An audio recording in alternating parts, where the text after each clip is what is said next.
de télévision, mais surtout sur les yachts de tous ses grands amis, les patrons des médias français. C'est vrai que Nicolas Sarkozy est un véritable animal politique et médiatique, et il l'a prouvé lors de son élection à la présidentielle française. Seulement voilà, Sarkozy, président, n'a pas réfréné ses appétits médiatiques. Au contraire, il en use et il en abuse. Et c'est vrai qu'il ne fait pas bon être journaliste par les temps qui courent dans les rédactions françaises.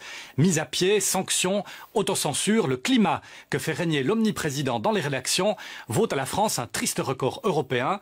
Le pays où les interventions policières et judiciaires contre les journalistes ont été les plus nombreuses. Alors Sarah Perrig et Alexandre Beauchâtet, pourtant présents, ont embarqué dans la caravane médiatique de Nicolas Sarkozy. Et vous le verrez, ils ont pu vérifier les craintes de nos confrères français. Regardez.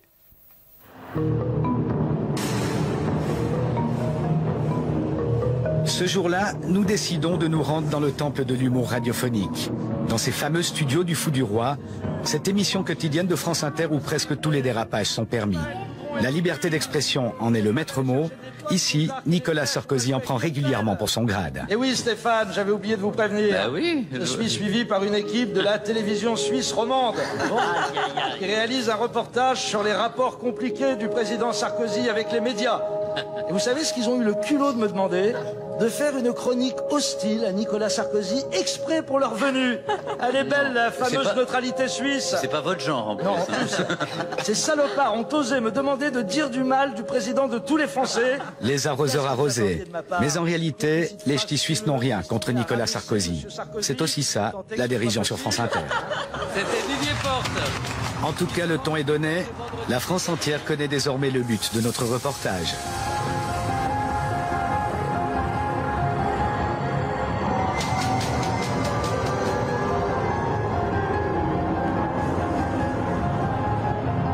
Nous souhaitons participer, comme tous les autres journalistes français, au voyage officiel de Nicolas Sarkozy à Aix-en-Provence. Première surprise pour nous, le service de presse de l'Élysée multiplie les contraintes administratives. Les conseillers en communication du président ne voient pas notre présence d'un très bon œil. Moi, je pourrais éventuellement me faire accréditer pour pouvoir suivre la délégation. Suivre la délégation, c'est pas la délégation, c'est des journalistes. Finalement, après plusieurs téléphones, échanges d'emails ou de SMS, les conseillers de l'Élysée nous autorisent à participer au voyage officiel en province. Nicolas Sarkozy doit y rencontrer des responsables d'université, direction le Sud, en compagnie d'une centaine de confrères. Vous suivez tous ces voyages officiels, je dis vous les médias. Alors nous on suit tous ces déplacements. C'est vrai que même aujourd'hui par exemple, où on part quand même de la chaîne à 6h moins le quart du matin, pour un petit déplacement de 2 heures sur place, puisqu'il ne va rester que 2 heures sur place. Mais il faut y être, pourquoi? Parce qu'il y a toujours une actualité autour de lui. C'est vrai que c'est quelqu'un qui peut toujours s'exprimer, qui peut toujours faire une annonce, donc on se sent quand même obligé de le suivre régulièrement. Tu vois? Journaliste politique à France 3, Patrice Machuret talonne Nicolas Sarkozy depuis 4 ans. Témoin privilégié de l'action politique du président, le journaliste vient de publier L'Enfant terrible, un livre totalement people qui dévoile quelques anecdotes croustillantes sur la vie de Nicolas Sarkozy. Nicolas Sarkozy est un hyperactif, angoissé et sportif. Pour garder la forme, il a un secret bien gardé depuis des années. Plusieurs fois par mois, il consulte un homme qui lui envoie des ondes positives. Ses patients l'appellent le gourou. Quelle réaction ça a suscité à votre connaissance auprès de l'Élysée et du président de la République? Alors, lors d'un off dans son propre avion, il m'a traité de crétin et de honte de la profession, ce qui était plutôt gentil de sa part. Donc évidemment, je pense qu'il n'a pas tellement apprécié certains passages. Mais ça, c'est le jeu et pour l'instant, les relations de travail, en tout cas, continuent. Vous pouvez toujours participer au voyage officiel, aux conférences de presse? Je peux toujours participer au voyage officiel, aux conférences de presse. Bon, maintenant, vous savez, France 3, on n'a jamais été dans l'avion du président. On a toujours été dans la délégation, mais on n'a jamais eu de rapport privilégié. Mais c'est pas plus mal, parce que je pense que finalement, si on peut le comparer à un soleil, il vaut mieux ne pas en être trop proche, pour ne pas se brûler. Et puis je pense que Nicolas Sarkozy, de toute façon, il faut le suivre à bonne distance. Restés à bonne distance du roi Soleil, les journalistes n'ont pas toujours su le faire. Un précédent voyage de presse en Camargue est resté dans toutes les mémoires. Pour son dernier déplacement de campagne, Nicolas Sarkozy décide d'aller en Camargue. Et c'est vrai que de manière assez maladroite, les journalistes qui le suivent, les journalistes accrédités de la campagne, ont été mis sur une charrette derrière un tracteur, ce qui est absolument terrible comme image. Ça montre une information embedded un peu à l'américaine, on a l'impression de se retrouver en Irak avec les journalistes embarqués dans les camions américains. Donc ça a été, je crois, un coup assez dur porté à la profession, même si personne s'en est rendu compte sur le moment. Retour à notre voyage officiel. 3 ans plus tard, la situation n'a pas vraiment changé. Les journalistes sont même de plus en plus nombreux à suivre le président. À la crainte d'une information mal maîtrisée est venue s'ajouter celle des débordements populaires. Depuis plusieurs mois, les manifestations ont tendance à prendre de l'ampleur. Pour cette raison, les conférences du président sont organisées en dehors des grands centres urbains, de préférence dans des endroits isolés plus facilement sous contrôle. Nos accréditations en poche, nous suivons le mouvement collectif le long d'un parcours quadrillé pour la presse, mais aussi sécurisé pour les officiels par des centaines de policiers. La dernière fois que j'avais fait un voyage présidentiel, c'était Jacques Chirac à l'ONU en 2001, après le 11 septembre. Donc, vous voyez, dans un climat sécuritaire un peu chargé, et c'était 10 fois plus cool et light qu'aujourd'hui. Parce que c'est de la paranoïa. Moi, du point de vue du journaliste, il y a quand même un problème, c'est qu'il y a un encadrement de fait de celui qui livre l'information. Puisque vous êtes là aujourd'hui comme moi, journaliste, nous sommes incapables de faire autre chose que de suivre le parcours qui nous est indiqué. Clairement, c'est une volonté de sa part de gérer sa communication avec des angles qui sont donnés à sa communication dans tel ou tel sens, en fonction de l'époque, en fonction de ses résultats dans les sondages. Voilà quoi. Et pour nous, c'est une vraie difficulté. Nicolas Sarkozy n'est pas encore sur place. Commence alors pour nous une véritable partie de cache-cache pour essayer d'approcher le président. Nous utiliserons même une petite caméra amateur pour doubler nos chances en nous postant dans 2 lieux différents. À la dernière minute, le convoi emprunte une petite route dans la pinède voisine. Dès son arrivée, Nicolas Sarkozy pénètre rapidement dans la salle de conférence par la petite porte. Ils sont disponibles. Il ne s'agit pas de vous nationaliser, comprenez bien. Ce jour-là, plusieurs centaines de personnes triées sur le volet viennent écouter la bonne parole sur le thème du développement et de la recherche. Alors évidemment, c'est beaucoup plus facile de faire un rapport et d'annoncer dans le rapport « Yaka, faut que de le faire. On l'a fait. Nos universités, il y en a tiers d'entre elles, je pense. Un public totalement acquis, aucun risque de débordement. Bien tranquille. Près de 200 journalistes sont également présents dans la salle. Ils ne pourront poser aucune question. Aujourd'hui, Nicolas Sarkozy est venu rassurer le monde de la science. Journalistes, circulez, merci d'être venus, il n'y a rien à voir. Tout à l'heure, on a voulu poser une question d'actualité à Nicolas Sarkozy, qui n'avait pas envie. Donc il faut qu'on force un peu, qu'on essaye de se placer à la porte, la dernière porte qu'il va emprunter pour pouvoir essayer à la cantonade de le faire répondre. Mais évidemment, aujourd'hui, ce qu'on a senti, c'est qu'il ne voulait pas nous parler. C'est vrai qu'il est aussi en ce moment très fatigué, parfois en colère contre des articles ou des unes d'hebdomadaires. Il faut savoir qu'en France, il fait quasiment la une d'un hebdomadaire chaque semaine, voire la une d'un journal. Donc c'est vrai que tous les articles ne sont pas forcément à sa gloire. Et je ne peux pas vous dire qu'il aime énormément les journalistes en ce moment. Assurément pas, nous l'avons rapidement compris à notre dépens. Nous n'avons aperçu Nicolas Sarkozy qu'à bonne distance. Les journalistes devront finalement se contenter d'un départ en catimini, le défilé des limousines présidentielles dans l'objectif. Dans d'autres circonstances, il arrive au contraire que les journalistes en aient pour leur argent lorsqu'ils n'en prennent pas carrément pour leur grade. Vous occupez de manière fréquente, sinon continue, la scène médiatique. Vous êtes à l'origine de la plupart, sinon la totalité des initiatives gouvernementales. Vous êtes le chef d'État ou le chef de gouvernement du monde démocratique qui détient le plus de pouvoir. Et au fond, est-ce que vous n'avez pas instauré une forme de pouvoir personnel, pour ne pas dire une monarchie élective? Voici une question modérée qui montre que M. Geoffrin de Libération est en pleine forme. Bon, il a le droit d'avoir son avis sur la monarchie élective. Enfin, monarchie, ça veut dire héréditaire. Vous croyez que je suis donc le fils illégitime de Jacques Chirac qui m'a mis sur un trône? Monsieur Geoffrin, un homme cultivé comme vous, dire une aussi grosse bêtise. Bonjour. Cette conférence de presse était en effet assez symptomatique des rapports, je dirais, compliqués entre la presse et le pouvoir en France. On a une presse qui est moins une presse d'investigation qu'une presse de révérence. Si un confrère pose une bonne question qui ne plaît pas au monarque, personne ne va le soutenir. Si le monarque tape sur le confrère, les gens vont sourire. C'est une sorte de théâtre de la cruauté télévisuelle, parce que ça donnait le spectacle d'un Nicolas Sarkozy qui, lui, a parfaitement compris le système et donc se joue des journalistes se joue de leur faiblesse. Parce que si les journalistes présents faisaient corps et obligeaient le monarque à répondre aux questions, etc., l'ambiance serait tout à fait différente.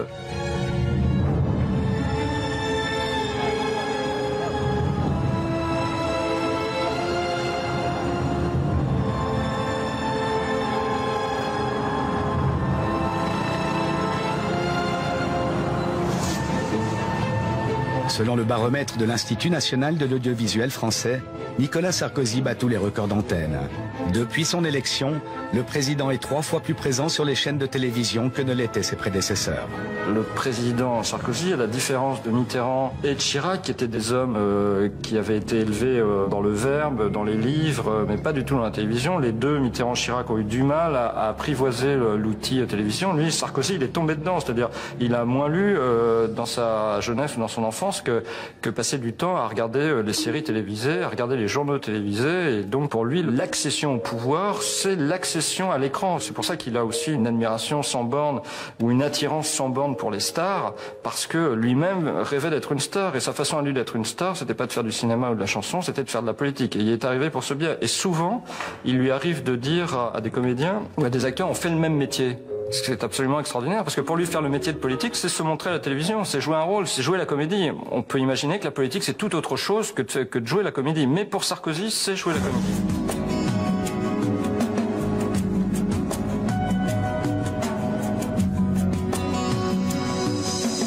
Une comédie médiatique savamment orchestrée par Nicolas Sarkozy jusqu'au jour où il ne maîtrise plus l'information.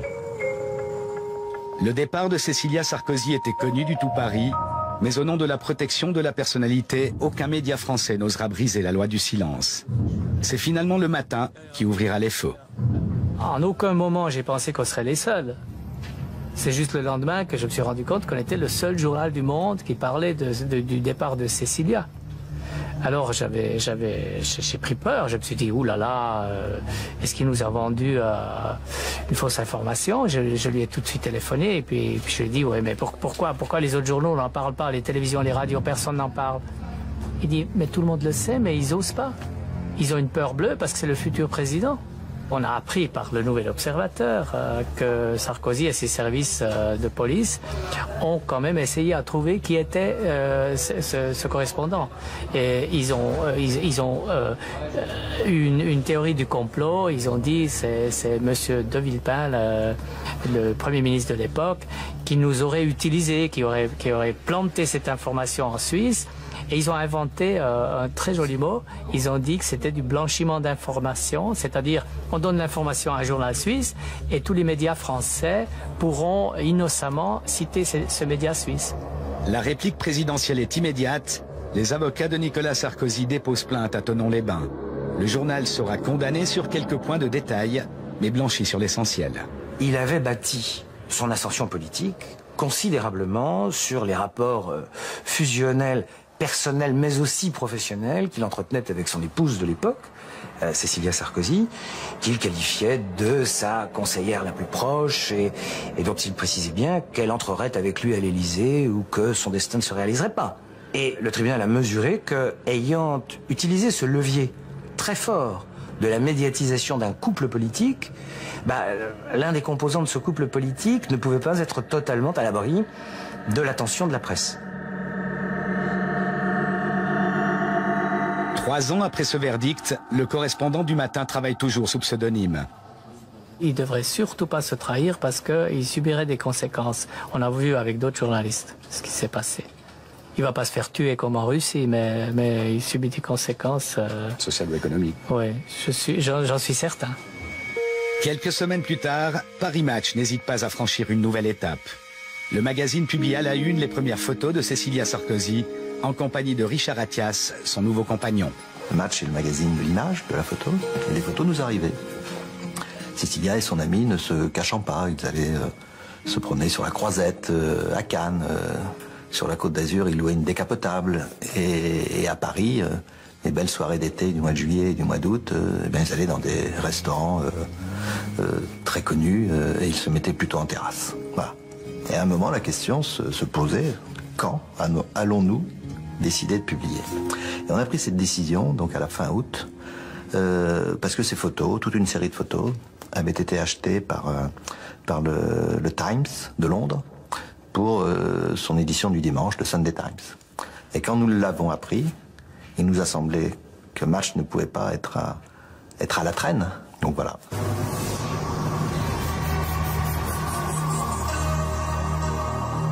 Un crime de lèse-majesté très lourd de conséquences pour le directeur du magazine. La forte amitié qui lie le propriétaire du journal au président de la République n'est sûrement pas étrangère à ce coup de Jarnac. Moi, je pense qu'on va pas me virer. Je pense que c'est pas l'intérêt de Sarkozy, c'est l'intérêt de personne. Et je suis trop attaché à mon journal, à Paris Match. Et je me dis, si on me vire, c'est tellement mauvais pour Paris Match, ils vont pas le faire. Et malgré tout, je suis viré, et j'en suis surpris, mais je comprends.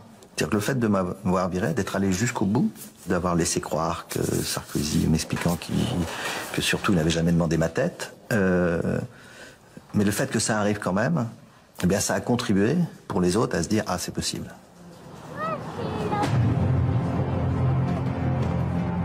2 ans après son licenciement, Alain Genesta revient dans un livre sur les circonstances de sa brutale expulsion.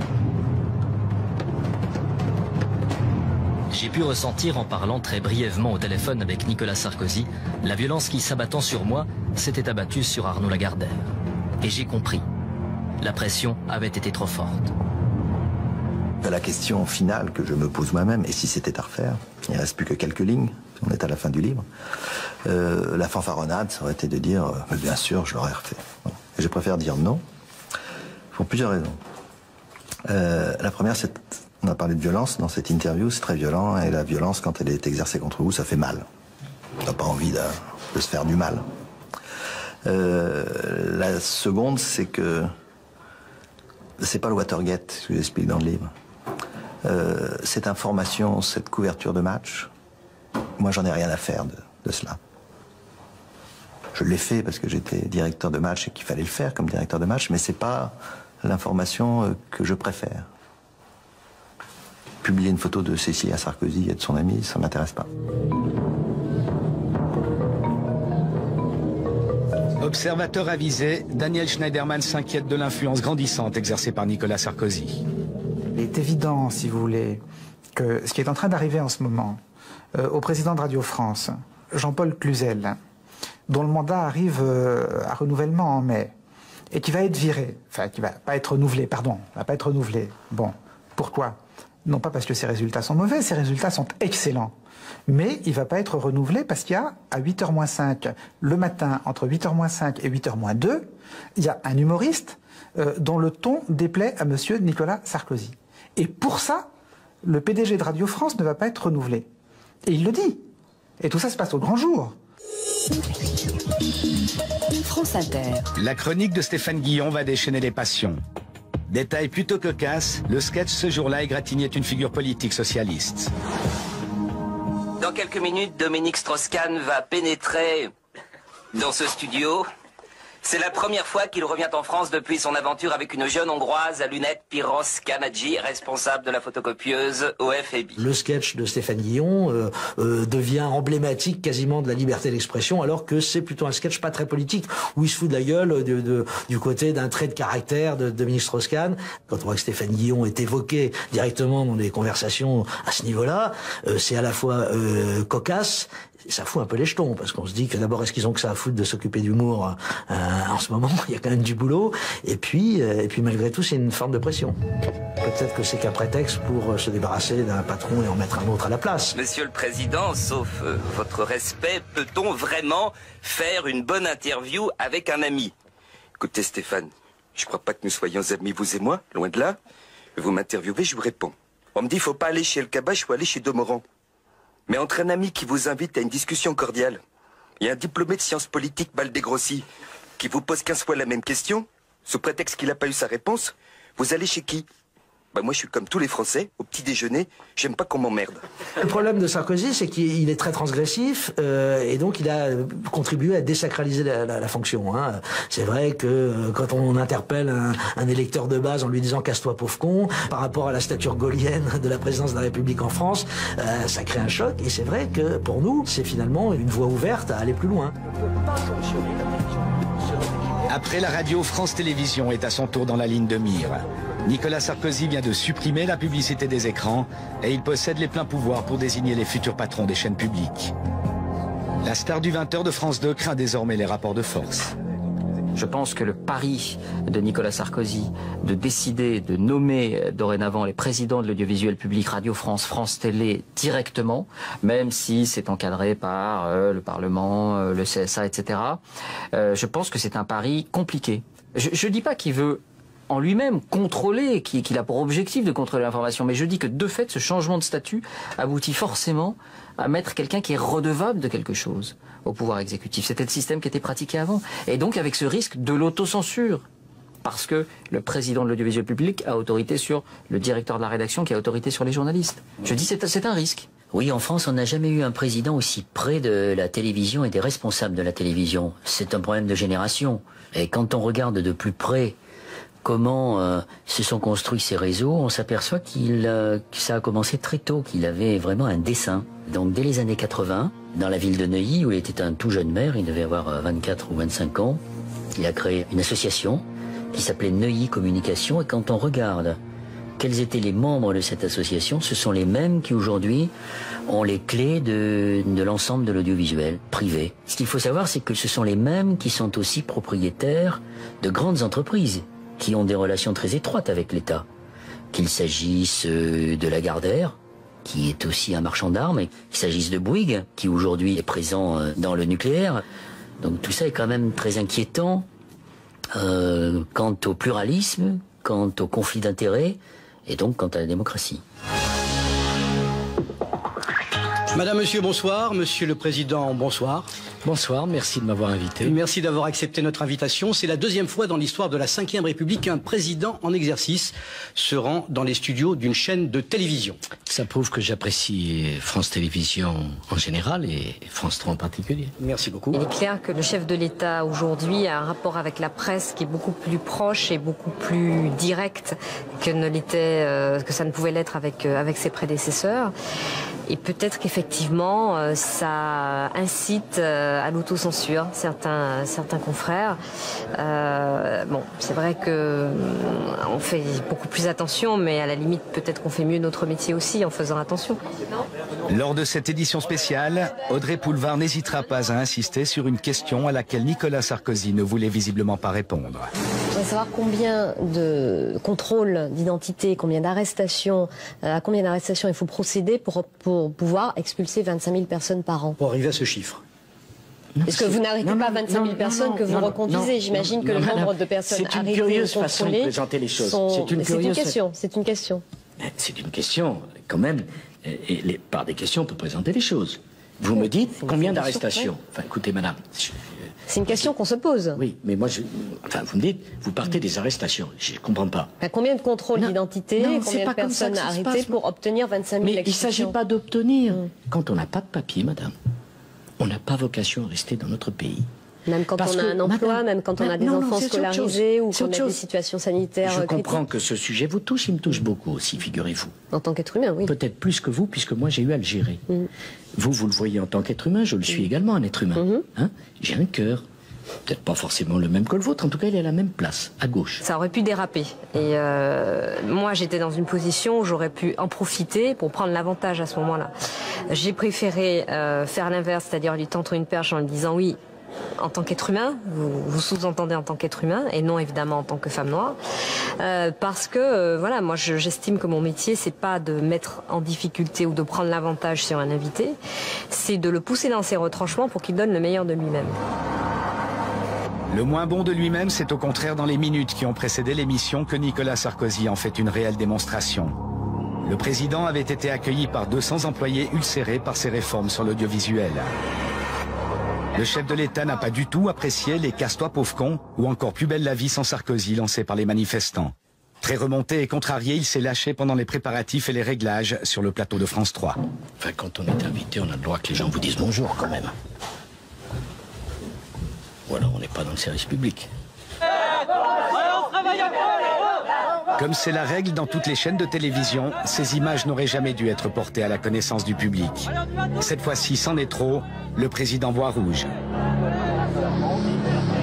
Pour la première fois en France, après la diffusion de cette séquence sur le web, France 3 est obligé de porter plainte contre 2 journalistes du site Rue 89 et même contre 2 de ses collaborateurs soupçonnés d'avoir livré les images. Vous étiez très remonté contre votre direction. Elle me trahit comme elle trahit tout son personnel à travers moi. Ça, c'est pour moi, j'ai mis 23 ans de ma vie dans France 3, j'y ai laissé mon dos en Afghanistan. Il y a d'autres méthodes, quand même. Ça fait plaisir de voir Monsieur Clerc à l'antenne. Tu es resté combien de temps au placard 2 années, c'était la maison à côté. J'avais protesté quand on avait mis au placard. On y voit Nicolas Sarkozy dans ses rapports très décomplexés avec les journalistes. Il les tutoie, il rappelle à un des journalistes qu'il a été mis au placard, il dit qu'il avait protesté contre cette mise au placard, ce qui montre qu'il intervient quand même un minimum dans le contenu des médias. Vous voulez pas poser une question d'actualité sur Carcassonne, non? Je pense que c'est révélateur, oui, d'un climat qui est quand même de plus en plus inquiétant pour les journalistes, pour le secret des sources surtout et pour la liberté de la presse en France, puisque ces dernières années, on a vu beaucoup de convocations, de perquisitions, de journalistes placés en garde à vue aussi. On a l'impression que ça s'accélère. C'est étonnant puisque le président avait, au moment de son élection, un petit peu avant, rappelé son attachement au secret des sources. La France détient aujourd'hui le triste record en Europe du nombre de perquisitions dans les rédactions et du nombre de journalistes mis en examen ou placés en garde à vue. La France fait moins bien aujourd'hui que les nouveaux entrants dans l'Union européenne, des pays comme la Pologne, la Bulgarie, la Roumanie, où il y a encore pas longtemps des journalistes pouvaient se faire casser la gueule au coin d'une rue parce qu'ils avaient enquêté sur une affaire sensible. Finalement, face au soutien du monde médiatique et à l'ampleur que prend cette affaire, les 4 journalistes seront relâchés le jour même. À trop vouloir étreindre le roi, de nombreux journalistes se sont fourvoyés. Mais à trop vouloir approcher le soleil, le roi lui-même a peut-être fini par brûler ses propres ailes.